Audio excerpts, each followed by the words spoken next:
You say your perception style is the foundation of all your natural skills. Right.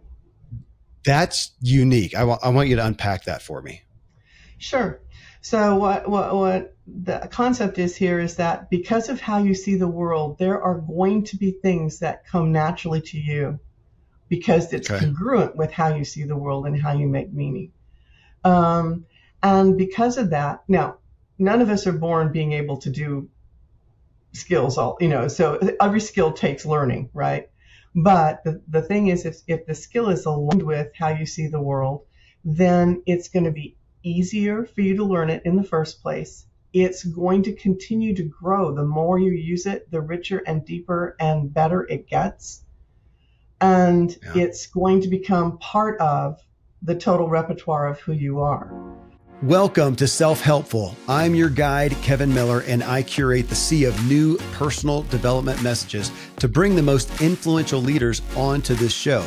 Join me as I question my guests to better understand their counsel so we can all integrate the wisdom into our lives, because we all want to elevate our own experience and improve the way we show up for others.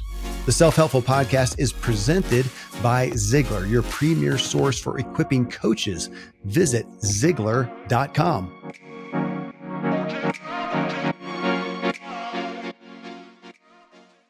Hello, Self-Helpful listeners. In this episode, how to discern objective reality by understanding your inherent perception style.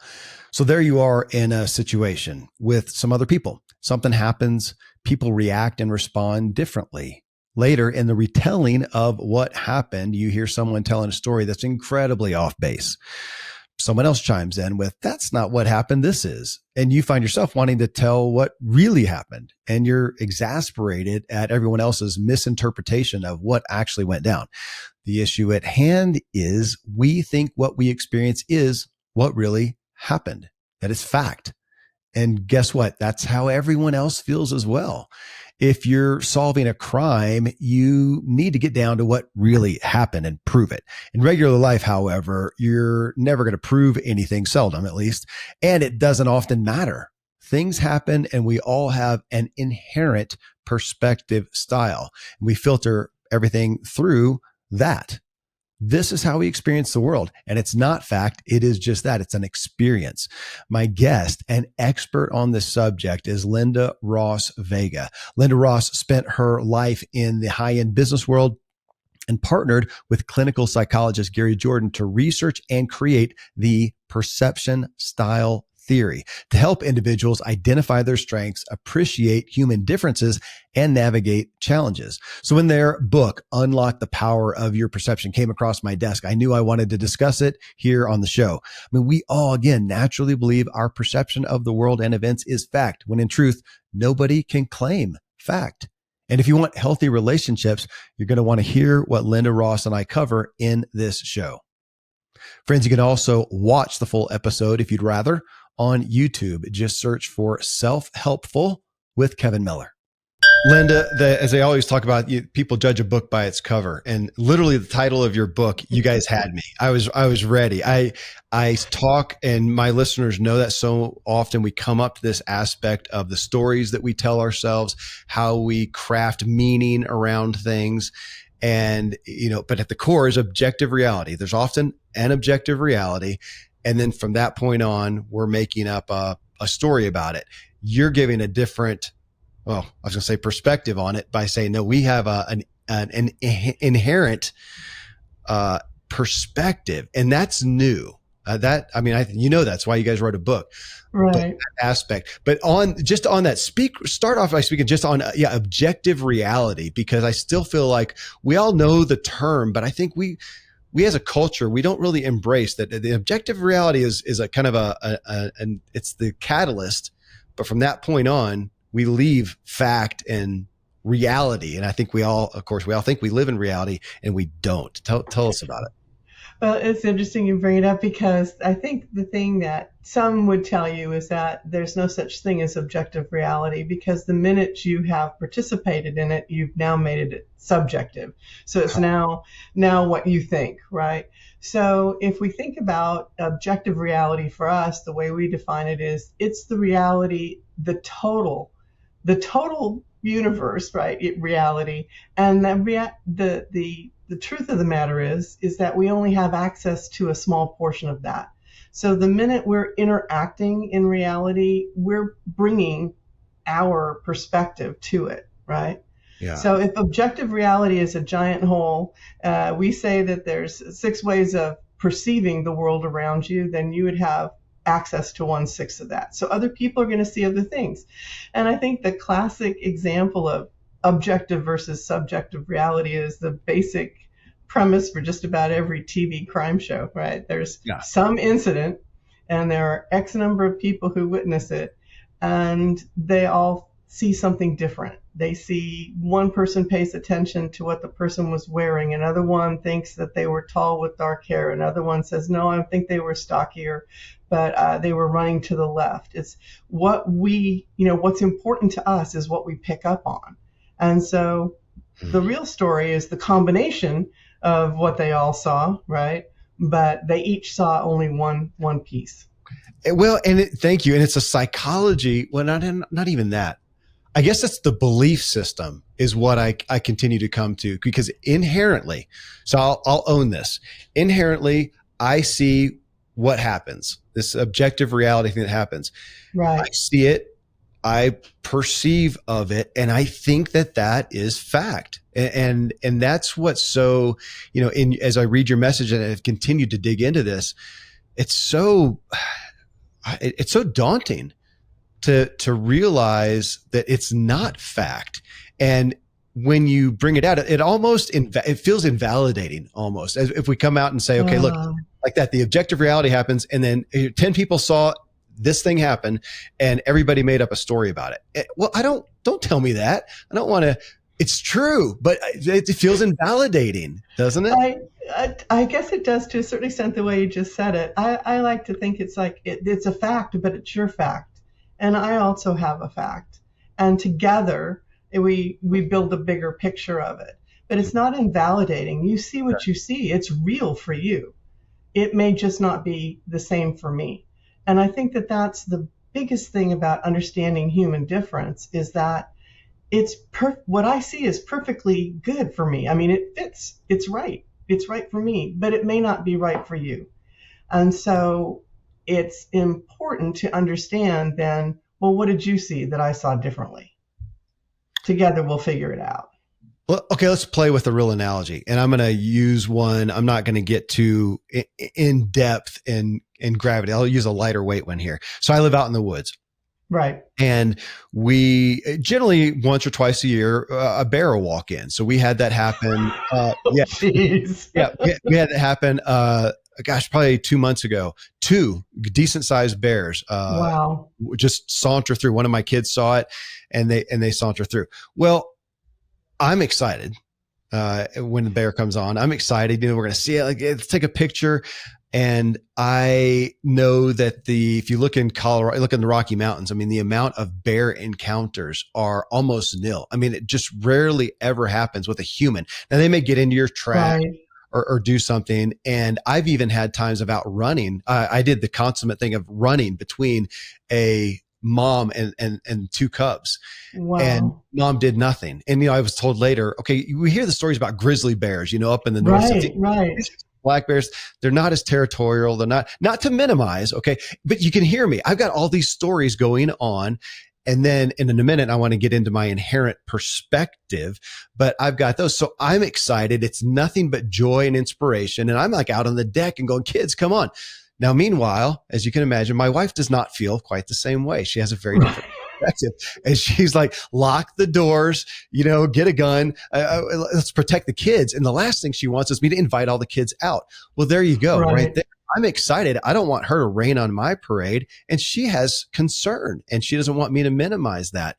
And how often do we end up in those places? And my first thought is just to justify as you would say, my truth, right? Right, right, right. And try and explain it Sure. and share it Invalidate. so that Yeah. yeah, so that the other person feels it the same way you do, as Mhm. opposed to being able to say, okay, let's sort of talk it out. How can we honor both perspectives before we do it? And that takes work. It's so much easier to just say, let's do it my way. It's just so much easier. But it's the awareness that they're not going to see it the same way. So then you have Well, something to work with.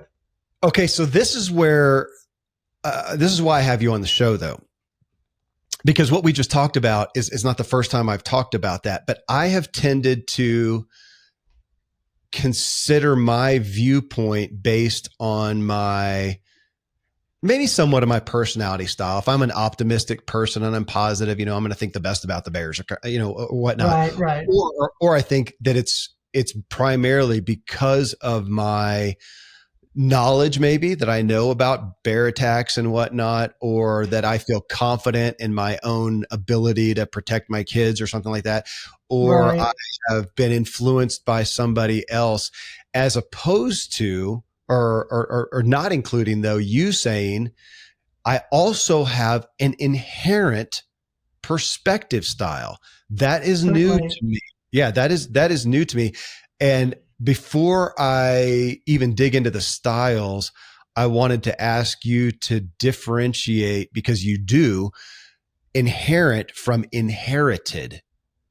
Right, right. So we say the way you perceive is innate. You were born with it. So just like uh, I don't know, you inherit maybe your eye color or your Right. hair color, but it came as part of who you are. And we believe it's the way your brain is wired. So when you think of it this way, we see perception as sort of a three-step process. Okay. Happens in a nanosecond, but the three steps are basically you take in information through your five senses. So those are the facts that you're sensing, and the five senses are taste, touch, smell, sight, and hearing. Now, if you have access to all five senses, research says that we get like 75% of our input through sight, 20 through Yeah. hearing, and taste, touch, and smell kind of round it out, right? So all that information, just pause for a moment and think of what your senses are picking up in any given moment. It's overwhelming. And if we went about our days without any kind of filter, our brains wouldn't know what to do with all of it, right? So Right. that's where perceptual style comes in. So we say there's an innate filter that you were born with that your brain uses to make meaning of all of that data that it's getting from your senses. So it's that first filter that says what's important, what's unimportant, what should I pay attention to, what does it mean to me, how do I take action based on this. But there's a third step, and that's your brain also validates with your own life experience. So life experience is extremely important. We're not just a bunch of it's actually life experience is what makes us all very unique, right? We may have similar ways of seeing the world, and we may share the same innate perceptual style, but your life experience is going to be totally different than mine, and that's going to add the flavor of how we take action in the world. What's been true before, what's not been true. Your brain literally says it validates the action you're going to take based on, did it work for me before, did it not, is this new, do I need to hold the spot to remember this, it's that type of thing. So those three things are happening so quickly in order for us to make meaning of what's happening around us and also to take action. I want to go right there, because so on that propensity that I Mm-hmm. have, that innate inherent. So I came out of the womb and I had a perspective style, is what you're saying, and you Right. actually have a profile that you can go through to figure out your perspective style. Two things on that. I mean, one, would you say it's true? I mean, isn't it true that a lot of that, though, my perception style, I'm going to perceive something some way, and I'm going, like you said, I'm going to validate it. It gets me thinking of confirmation bias. I'm going to think of all the things to support Uh, that. which is why it's difficult then when I hear somebody else who saw the same thing, experienced the same thing, and going, that's not what I saw. It's not what I experienced. And my first thought is it's almost it feels like a self-protective aspect. Like it's a threat. I think that's the word I'm getting to, Lynda-Ross, is it's almost a threat for you to see it somewhere. Cause I hear you put in a positive spin on it. Like say, no, I want to hear how you perceived it as well. And I'm thinking, gosh, I'm admitting that I think a lot of times I'm feeling self-protective of mine. And if you share something that differs, go ahead. Yes. No. It's perfect. I love where you're going with this, because here's the deal. Wouldn't it be really incongruent if you didn't think your way of seeing the world was the right way? Sure. It'd be very course. disconcerting. Yeah. Right. So all of us believe that the way we see it is the right way. And no matter how much you know about perception, and no matter how much you use our tools or any other tool, the point is that you're always going to be grounded in what you see and what's right for you. All it does is, by understanding that there is a different way of seeing it, it doesn't make your way wrong. It just makes it that there's a difference, and it keeps you from assuming that everybody sees things exactly the same way you do. Maybe you need to help them along to see what you need them to see. I mean, optimism is one of my favorite examples, because some people are naturally optimistic. They're poster children for it. They believe that everything is, there's possibility and opportunity, and we'll figure it out. We'll figure it out. Okay. And sometimes they need to share that optimism with people for whom that is not natural. And so what you're doing is inviting them to see things the way you see things, so that they can hold on to that, so that it can help them in that moment. Right. So we share the way we see things to help other people, as opposed to, yes, I am putting a positive spin. It's also the cause of conflict. When we try and make each other see things the way, it's not going to happen. And I'll tell you, we believe that there are unresolvable conflicts. And the reason it is I'm never going to see it and experience it the same way you do. Yeah. You mentioned that. Let's just agree. Irreconcilable differences, which I was told recently. I was told by a therapist, gosh, some big percentage of divorces, and that's just ultimately what they come down to. It wasn't some significant, somebody had an affair or somebody did whatever. Mm-hmm. It was just just what you said, irreconcilable differences. Exactly. Well, so this would call us to understanding the differences. I'm still interested, Lynda-Ross, and I want your perspective on the propensity for my perspective to not be just a natural benign perspective, but how much do you think that it is influenced by self-protection?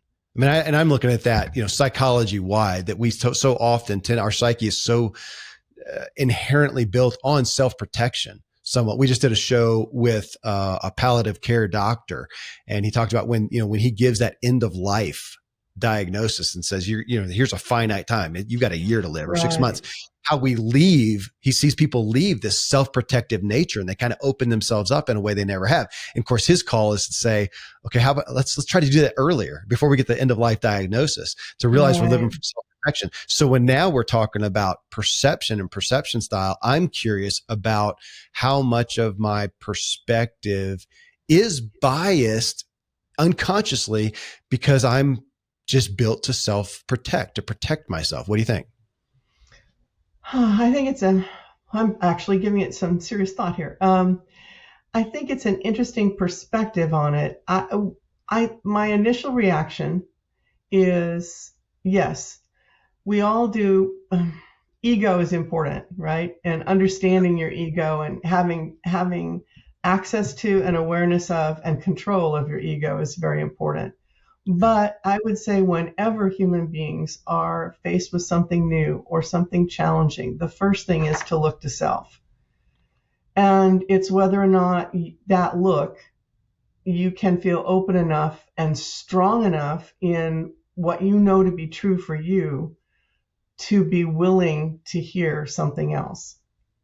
And I think that's the part. I think that a lot of the reason we feel challenged is a fear. I think there was something, I believe it. I believe I read it in your book. It's like the fear of being wrong, the fear of not succeeding sometimes causes us to not take action, right? Yeah. And that same thing, what if the way I see something is wrong? We get told that a lot, right? As we're growing up, as we're developing, and even in adulthood, there are so many people and situations where people are glad to tell you what you're missing and what you need to improve on and why you should improve. And so people don't necessarily feel comfortable in what their own strengths are. So what I would say is that it's not as challenging if you're really comfortable with who you are and you feel validated about how you see the world. Which is why I'm a firm believer in strength-based coaching, strength-based everything. I call it stand in your strengths. Because if you understand your strengths and you feel kind of rooted and grounded in them, then new things are just interesting or an adventure or, a possibility. They're not a threat and they're not something that you're afraid of. But if you're not comfortable in your own foundation, then you may be willing to listen to every person that tells you need to improve something else. Now, do we all have weaknesses and blind spots? You betcha. I mean, we're human, right? So nobody's perfect. But you need to put your weaknesses and blind spots in perspective and really adjust those that help make you more comfortable as opposed to go after chasing things that someone else tells you need to be able to do. Yeah. We're a threat. That's standing out. And gosh, I'm going to reference somebody else. And I do want to give credit where credit's due. When I was talking about the palliative care doctor, that was Jordan Grummett. So, folks, if you heard me reference that, we did that series with him recently. And you also right there, Lynda-Ross, remind me of Andy Norman. He wrote the book Mental Immunity, and he talks about beliefs and how we go awry when we take that belief and we don't have it out here as a standalone belief, but we've attached it to our self-image. So that's when it gets dangerous, because now we're fighting for it out of threat, in essence, like you talked about, right, as opposed to, and this is where I'm coming to now, because if I am confident, you said that earlier and I wrote that down. If I am confident, I shouldn't be threatened by your different perspective. And a matter of fact, I should say, hey, the bear came out of the woods and here's how I perceived it. Let's set that on the table. I'm confident enough to do that though. And I want you to set yours on the table. Tell me about it. How did you experience that and not be threatened? That is not my natural style, Lynda-Ross. No. That is not, I don't think that's humanity's either, but that's no, it isn't. Yeah, it isn't. But it's an awareness that you can, if you have the awareness, then you can catch yourself and you can decide when's a time that you want to invite that other information in. And when's a time you're just going to say, hey, follow me. This is what we need to do right now.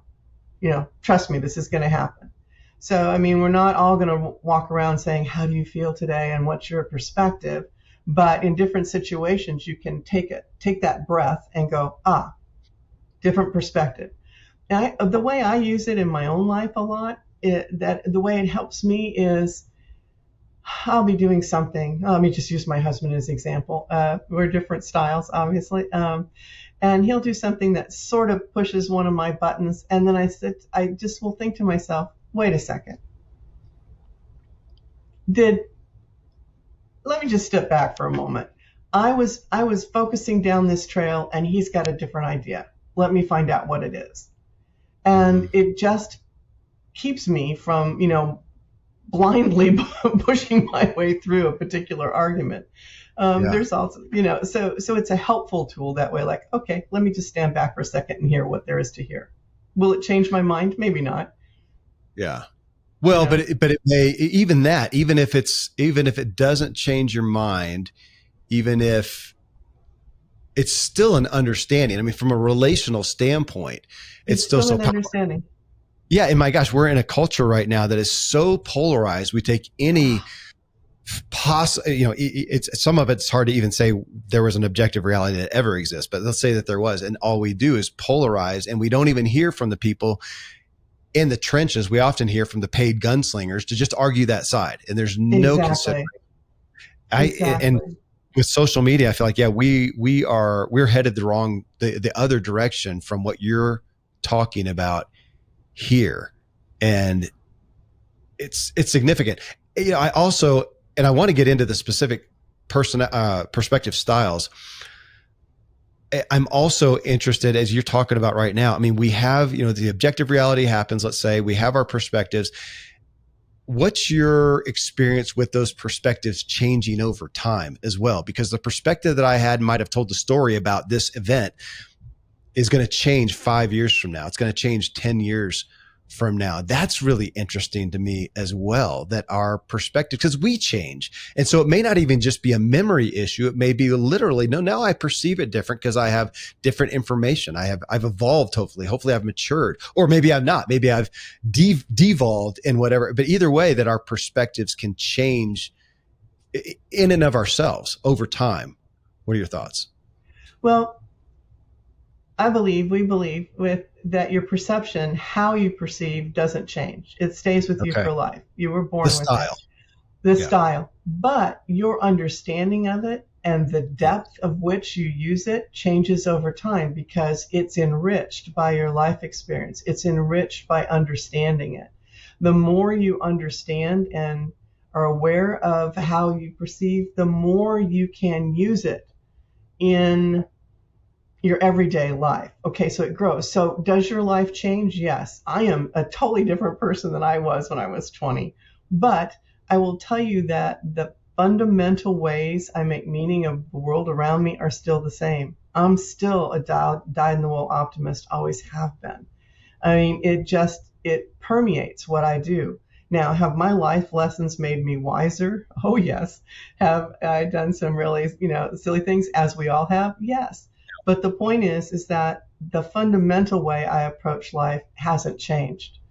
My wisdom and the more knowledge that I've gained over time allows me to do it with, I would say, more ease and comfort. And I don't feel like I'm sort of, running into walls, right? And it's also that understanding that other people see it differently than I do, and that's okay. So then I can explore that. So that's a way of using it to your advantage. But we don't think your perception changes over time. What you know and the skills you develop definitely change over time. So if I can put that in layman's terms, so X happens, the bear comes out of the woods. My perception style is going to have me experience it a certain way. That's probably not going to change dramatically. Even if I have better understanding over the years, and 5 years later, I tell the story with a little bit of a different nuance. But 5 years later, another bear comes out of the woods. I'm pretty much like you said, if I'm, an optimist or whatever, I'm going to think about it this way. And I want to pull out a statement out of your book. And you said, people believe their psychological style is based on their situation and it's changeable over time. And that's where you're saying it's not. Your perception style is static. It is. It's what you're born with. It's how you use it and how you grow it. Because what we believe, there's a second piece to it. We believe that your natural strengths are a direct result of how you see the world, what your perception is, and that you're born with this incredible amount of potential that will take you a couple of lifetimes to be able to fully develop. So we're not going to touch all the things you have the potential to be just because of the way you see the world, right? But while your natural reaction is always going to be like, woohoo, bear, this is fun, let's go check it out, pictures, right? Over time, life has taught you, hey, there's some cautions I maybe need to take. And you'll know, my initial reaction is to go do this, but let me put these couple of things in place because I know that now. But you didn't know it before. But will you always see a new experience as, woohoo, this is interesting, let's check it out? Probably yes. But over time and with life experience, you're going to know when you want to temper yourself and when you want to jump in with both feet. Well, and in this sense, literally on that, if I have confidence in myself and I have care for my wife in this instance. Right. then I'll be Right. conscious of that and not just run out there and take the kids out with me. Okay. I'm going to pull out another statement, Lynda-Ross. Sure. The concept that one style will change from situation to situation is a cop out and allows us to avoid facing the concept of limitations, the concept that there are things that we will never do well. Okay. You hit a button for me on that. Good. Well, because so here we are. I mean, my show is called Self-Helpful. When we're in the personal Right. development business, and you often have the concept of, hey, everybody out there, you can do anything. You're limitless. Yeah. And exactly, I can see your face right there. Yeah, we can't. I mean, we could do a lot of things poorly, but there's a finite amount of things that we can really do well, and we are not limitless. It's been that perspective that's hurt me in thinking that I am limitless, no excuses, and that doesn't work. It led me to burnout in essence. So Right. you're saying that, from your studies here, that even the concept that one style, so my perception style is going to change from situation to situation to allow me to do anything. It's not. And it's gosh, in one way it would almost sound like that's a limiting statement, but it's not. It's in essence, it allows me to take a deep breath and take the pressure off, doesn't it? It does. I think it's a freeing statement. Okay. You don't have to be all things to all people. You don't have to do all of these things. This is not a requirement. It's a choice, right? The thing is that we put way too much pressure on ourselves in society to be all that you can be, and you can do anything that you put your mind to it. And I won't disagree that if you put your mind to something, you can do anything that you really focus on, but at what price and to what degree of quality? Yes. Okay. And so that's the issue. Isn't it better to look back and say, here are the things that I know I can do really well. Here are some things that are challenging. I'll focus on trying these few, but isn't it nice that there are other people around me who have natural ability in these areas? Let me call on them for that. I don't have to be alone. I mean, it comes back to the thing that as human beings, we were created to function in community. We don't. I mean, we wither in isolation. What is it? I think it's Robert Waldinger. He was one of the authors of The Good Life. Are you familiar with that? The happiness study at Harvard? Yeah, Okay, we have him right here. Yeah. I love that book. But one of his lines I love is, isolation is toxic. Yeah. And it is. And so, well, how do we best function in community? It's be with collaboration and cooperation. Well, what does that mean? It means everybody's bringing something to the table. We're not all bringing the same thing. So it comes back to limitations. And the bottom line is, as human beings, we don't like to be told we can't do something. Yeah. Or that we won't be able to master it or whatever. And the reality is that there's so much that you can do. Why focus on the limits? Focus on what you do naturally well and build things around that. Build your career and your life and your relationships about what you do really well, as opposed to what you think is missing or somebody else tells you need to go achieve. Yeah. Okay. So in that frame of reference of we can't do anything, we're not or we can't do anything well, and use the word mastery. Yeah, I can go after, and if I really had to become an accountant or deal with numbers, could I do it? Well, as you said, the cost would be very high because it is very not inherent to me, that skill and understanding numbers. And there's no way I would reach the level of mastery of somebody who got an inherent strength, in that.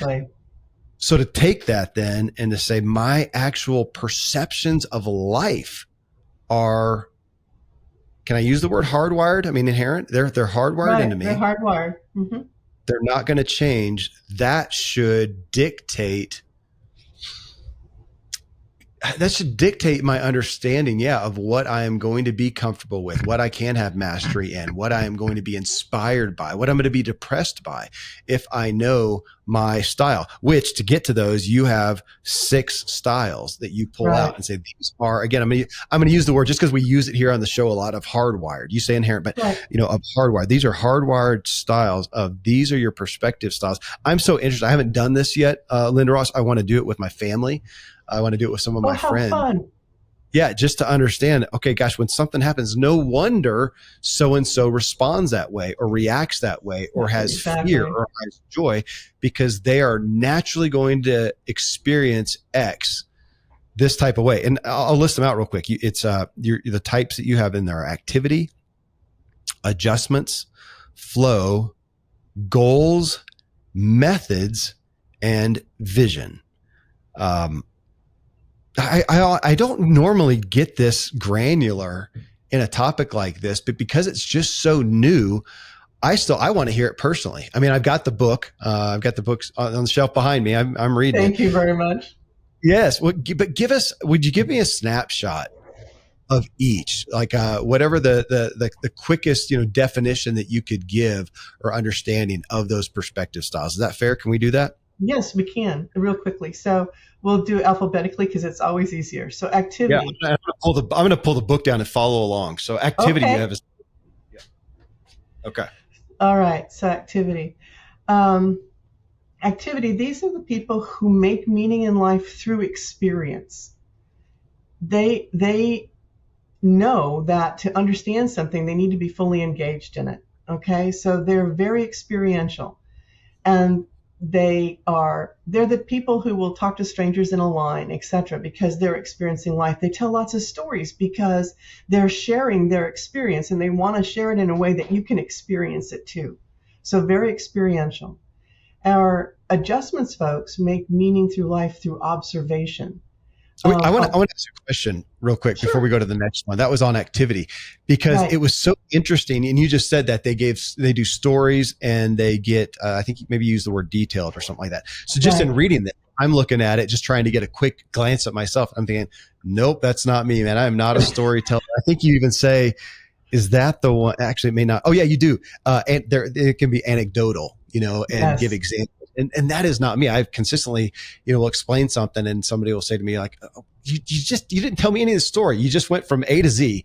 And so I'm looking at that and going, okay, the activity, that is not me. But I'm thinking about, I have a kid who I think that's going to fit, that they tend to have that. And I want to highlight for people so that you can see how you, Lynda-Ross, how you guys have defined this. You talk about, even communication approaches, conflict responses. That was really significant for me to look at how you have put that within a perspective style. Key values, like that for activity, key values, networking, interrelating, and belonging. Networking, now I've highly value people I'm connected with, but if you talk about networking in the sense of going to a social event and connecting with people, I'm a fish out of water, totally uncomfortable in that. And so again, this is helping me even by seeing what I am not. So activity is the first one. Yeah.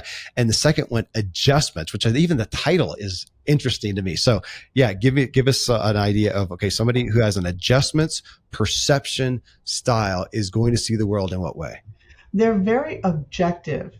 They see the world, of all the styles, they see the most complexity, the interrelationship between people and environment and systems and things. They see ripple effects that other styles don't see.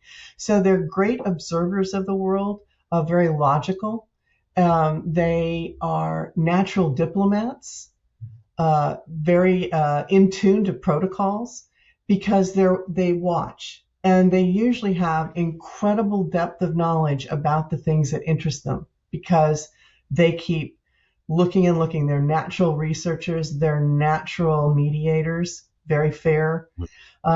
It's often, adjustments folks will say, you would make the correct decision if you had all the right information. If you have all the information, the decision will be easy, right? Interesting. And again, you go through communication approach, which in that one is sharing information with lots of details. Conflict response, negotiate, and research, key values, compromise, efficiency, consistency. So just so you know, this one was relatively high for me. It wasn't the highest. It had some aspects of that, which to that, I'm going to assume that you're going to say, even though these are inherent, these are styles, but that we're all not just one and one alone, that we may be on the spectrum of some others. Yes. Well, I'm going to tell you that you're one and one alone, but there is a theoretical construct to how the styles are related. So if you picture a circle and it's a pie and you divide it into 6 pieces, every style has a place on that wheel, on that pie. And based on the placement, you have a style on either side of you. We call those neighbors. And you'll have some high level commonality with your neighbors. You'll have a style directly opposite of you. It'll be real obvious, the oppositeness. And the fascinating things is opposites attract as well as opposites repel. But it's a very unique feeling. And then there'll be 2 styles that aren't next door to you and aren't opposite. We call those one-offs. And you'll have a little more challenge relating with those people. Not that it's impossible, it's not. It's very easy to do, but it's like there won't be that initial, like, we kind of see things the same way at a high level, or they're obviously not opposite. What the heck are they talking about? So it's based on the relationship of where you are. So you can pick up some traits from a next door neighbor. That's not unusual at a high level. And usually when you're talking about it, that trait will be like you both agree on what, but the how you go about doing it will be different because of what your perceptual style is. That's what was interesting to me is you talk about neighbors, of looking and thinking about the people that I resonate with. You know, I just got back from an event, an adventure with 12 other guys. Wow. And I've got a couple different groups of people that I do stuff with. And some of them I have close, intimate, individual relationships with. Some of them I enjoy them within the group, but I wouldn't hang out with them, otherwise. Some of them I really am not close to at all. We just don't resonate. And this is, I would love to have everybody with a t-shirt with their perception style on. Right. Yeah, I get you. Yeah. We're going to hit it off. We're going to connect, and hey, love you, but you and I aren't going to see eye to eye at all. And not to use that as a cop out, because sometimes we need to. I mean, in the sense to know, I shouldn't go that far and exaggerate or to polarize it, but say, gosh, we are going to see things, differently. So we're just going to need to be aware and sensitive to that if we were going to do something at an intimate level. Yes. Exactly. And so when we talk about, so your perceptual style, and we'll go through the rest of it in a second, but it impacts how you communicate, how you naturally deliver your message, what you naturally listen for, what motivates you, all sorts of things. But when it comes to communication, the really fun thing to do is if you have just a basic awareness of the styles, and you learn just a few things about their default communication techniques, when you're speaking to someone, you can get a guess within 1 or 2 styles. I mean, you're not going to be right. You don't know. I mean, someone's perception is internal to them, so we don't know, but we can hear the types of words they're using or the types of questions they're asking, and we can see how they're listening, the listening mannerisms that they're taking on, and from that, take a guess and adjust what we're saying to see if it resonates more with them. Yeah. Choose different word set, or looking at someone and it's like, they need more context. Let me give more context. Or, oh, wait a second, I've just said way too much. Let me back off and take a breath. Yeah. Okay, well, that opens up a great point, because we're talking about the differences and how we perceive an event that happens, say, over here, and we both witness it. But you're bringing it into, I have the ability to influence somebody, as you said, by the way I deliver a message. So if I've got one of my kids here who is a, activity perception style, for me to know, okay, they're going to receive what I say in a certain way, as opposed to this kid whose goals perception style. And further, if I know who I'm talking to and I understand this, I can adjust, as you said, how I deliver this so that they do receive it in a different way. And I'll never forget, Lynda-Ross, my my oldest son, there was a task I had him doing, and I'm a results kind of focused person. Hey, here's what I want you to do. And he says, well, how? I don't know. I just want this result. You figure it out. That's not his style. He likes, he wants, what are the steps to do it best? I want to know those steps and, be assured that I get the result. Man, that is not my style. So I have to, well, I shouldn't say I have to. I get the opportunity to understand that and say, okay, if I'm going to meet you here, then this is, I need to fill out those steps. Or I might have you, why don't you go talk to your other brother who already did this and they've got some steps, because it's just not what I do, which is actually how I deal with business in management. I am not a good manager. I'm not a good delegator. So I have a partner and he does that, part for me because but it's still understanding, well, it will be better as I understand the perception style. And again, that's been a key area I haven't understood. Okay. Yeah. So that's why we think it's a great tool for that. So so we left off with adjustments. Yeah. So let's do flow.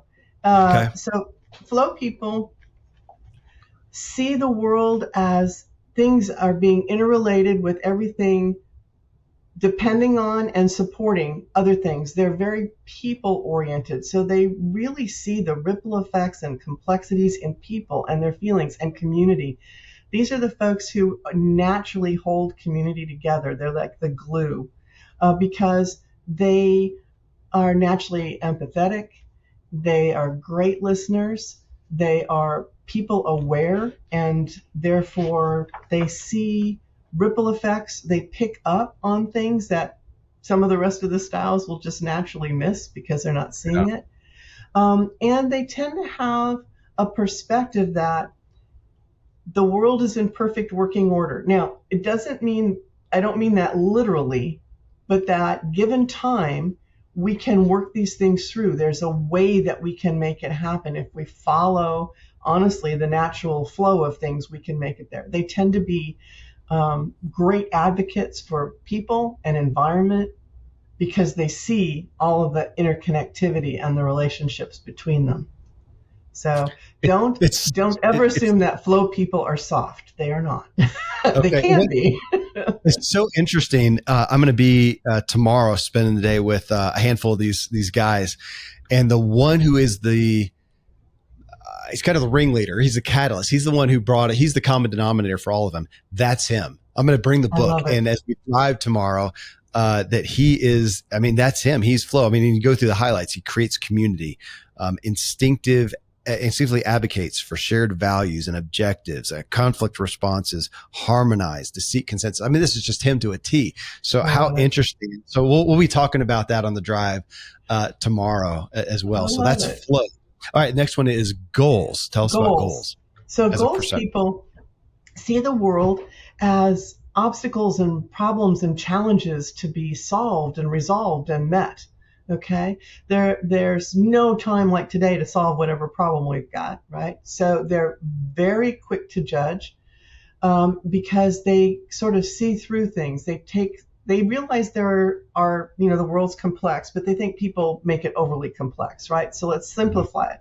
These are the types of folks who are amazingly good at creating stability out of chaos. Being able to sort of look at something and say, unimportant, important. These are the priorities. If we do this, then these other things will fall in place. Okay. They're naturally competitive, not in, they can be overly competitive, but in the sense of if they're doing something for themselves, like I was able to do this run in X amount of minutes this time, tomorrow I'm going to do it in 30 seconds less. And then 30 seconds after that. It's like setting goals and achieving them. Great achievers tend to not start anything that they can't finish. Okay, they know they're going to finish. So they're very decisive, and they see the world as more black and white. Yeah.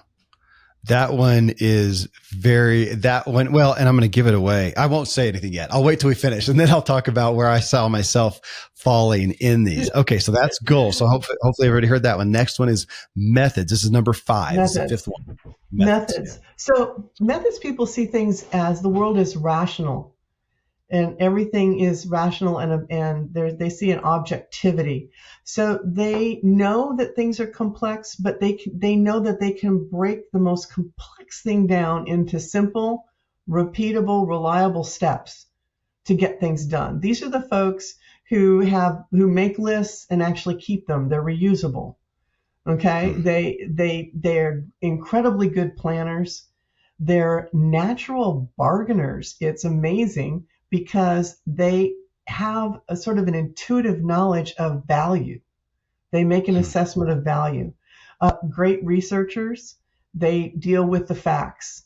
They deal with the facts to the extent that sometimes people think they don't have emotions, and that would be a real mistake to assume. It's that they have all the same emotions. We all do, but it's not unusual for them to say, how you feel about it right now isn't important. It's these are the facts we need to deal with.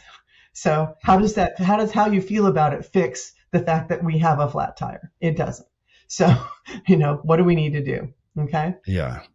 I resonate with that piece of that. It's so interesting though. Yeah, I love going through the highlights because it should be, I feel like, fairly obvious to people where they fall. And again, I'm so curious to have other people in my life do this so I can, I mean, some of them I can guess right now and go, gosh, I'm Right. going to guess this is your style. But okay, well, then let's go to the next one, and then, which is vision. Yeah, last but not least is vision. So, vision people see the world of possibilities and opportunities. They use their intuition a lot. Sort of like it's not unusual to hear them say, I have a gut feel that this will work. They're moving forward. They're very future oriented. And so, part of the reason for the name, the tag vision, is that they usually have a fairly, I would say, broadly defined vision of where they're going, what they're doing, what they want to accomplish at any given moment. They're not the ones to necessarily have a 3-year plan and a 5-year plan, but they've got an idea in their head, and it's got fuzzy edges, but they'll get there. They're also very decisive, but they make decisions in order to move forward, and they'll change their minds tomorrow if the facts show up that don't support whatever their decision was yesterday. So they're very situational. They see life as an adventure and opportunity and something to be part of. Well, again, it's interesting going through them all together Right. because if I took any one in a segment, there's pieces of each one that I align a little bit with, but I would, my past, as in my lack of awareness, Lynda-Ross, of my own self-awareness, I could have heard you say, define the goals perception style and go, oh, that's who I am. But in truth, I'm not. It's vision. Fits me. Even as you say, it's a little more broad based. They've got goals, but Right. it's a little broader. I've learned that that's who I am, but I thought I was the other, and it really caused me some heartache. That's of interest to me too. If we Yes. perceive ourselves a certain way, of a certain style, or think maybe we should because of an external influence, and miss it, we're going to cause ourselves heartache. Obviously, in understanding your style, it gives me, my first feeling is it gives me some grace for myself. Yes. Exactly. Exactly. It's not unusual. We hear people say, like, oh, I feel validated, or finally somebody understands me, or did you talk to my mom? But it gives you some grace, like, yeah, this is who I am. And oh my gosh, it's validated. There are other people who see things the same way I do. So, and the reason I say that is because there's 6 styles. The studies we have say there aren't any differences between, gender or culture or race. It's just 6 kind of randomly but equally spread across the world, right? Right. So that means in your daily life, there's an 84% chance that the people you're dealing with have a different style than you do. So you're surrounded by people with different styles, right?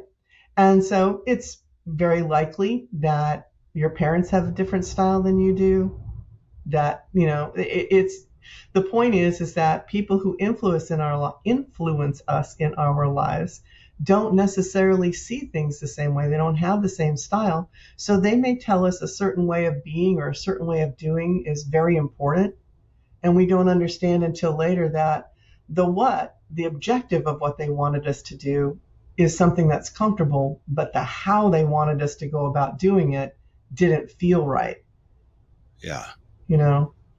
The aspect of validating continues just to surface for me as we talk about that, just and me saying that grace for myself, validating myself. If I understand my style, I can have more grace, understanding, and compassion and consideration for how I perceive things. And Exactly. I would say there's a lot of people who probably vilify how they perceive things. They think it's wrong, Yes, especially in relation to somebody else who may have invalidated them. That this is a place to understand your style and make peace with it, and be, I guess, back to what we said, be confident in that. exactly. And then similarly for someone else too. So how can I do that for somebody else? Validate their style as well. It's a significant relational tool. Obviously, It's that's why oh, we're it here. is, it's huge. But the first step, like you said, is giving yourself the grace, being comfortable with who you are, feeling good about it, right? Because only if you feel good about you can you feel good about other people. There's Yeah. nothing left. If you want to reduce a feeling of competition or irritation with other people, it's like feel comfy with who you are first, and then you can allow them to be them. I am interested. We talked about this word at the beginning of our talk about the word of threat. That anytime I feel a threat from somebody else's shared perception, that should be, I feel like I want to say it should be a red flag to me of it, Yes, because I shouldn't, if I'm confident in myself, it shouldn't be a threat. I should have what I see in you. Honestly, Lynda-Ross, is not a threat, but a curiosity. Is right. that fair? I think it's very fair. I I am fascinated by people. All right, and I have an ultimate belief and hope and faith in people, and I think life is way too short to not enjoy it. Right, and so if you're constantly seeking and you're not able to just have moments of joy, you're kind of not, that journey is just going to be really wearing, and it's going to be the, oh, I wish I could have at the end. So it's just, Hmm. it's the I curiosity want to about them. land on one piece. Sure. And you mentioned it before, but I wanted to give it focus. I didn't want to derail where we were before, but I want to come back to it and land here. You say your perception style is the foundation of all your natural skills. Right. That's unique. I want you to unpack that for me. Sure. So what the concept is here is that because of how you see the world, there are going to be things that come naturally to you because it's Okay. congruent with how you see the world and how you make meaning. Um, and because of that, now none of us are born being able to do skills so every skill takes learning, right? But the thing is, if the skill is aligned with how you see the world, then it's going to be easier for you to learn it in the first place. It's going to continue to grow. The more you use it, the richer and deeper and better it gets, and Yeah. it's going to become part of the total repertoire of who you are. So now coming back to limitation, there is a very large repertoire of skills that are natural for you and that you have the potential Mhm. to excel at because of how you see the world. But it's finite. It's associated with, so that there are some Yeah. skills that aren't in your mastery toolbox and you can go do them, but at a price. We call those acquired It skills. okay. Okay, so It yeah, please. I was going to say just a distinction between acquired and natural. So, natural, it's in alignment with how you see the world because of your perception. It's easier for you to learn and to excel at, and it grows over time. Acquired is foreign to your natural repertoire, right? You can learn how to do it, but it's tough. It takes focus, right? It takes a lot of focus, and that you must focus whenever you're doing it. So you can build that skill to a high quality, but what we all do with acquired skills is we build them to the quality that we need, And that's it. And then every time we have to do it again, we pick it up, dust it off, and redo it to that, have to relearn it a little bit. So we all have natural, and we all have acquired skills, because you can't get through life without acquiring some skills. Either Right. because people that are important to you told you to, but more often because it's what life presented to you. And that skill needed to happen, and it fell on you to do it.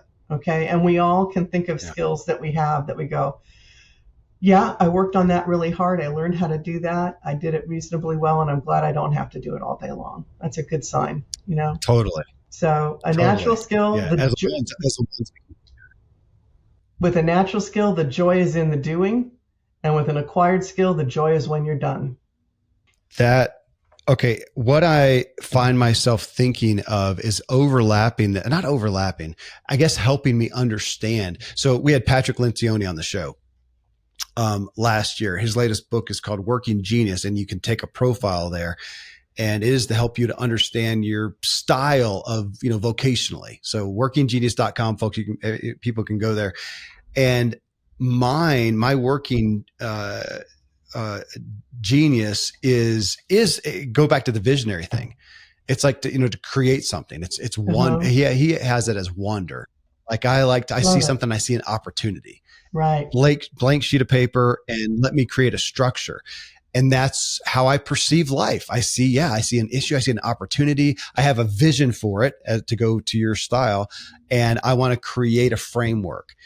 That's what I'm great at. That's how I perceive things. I just thought it was just, it's just the makeup of who I am. You're helping me understand. No, that's how I perceive the world. So that fits there.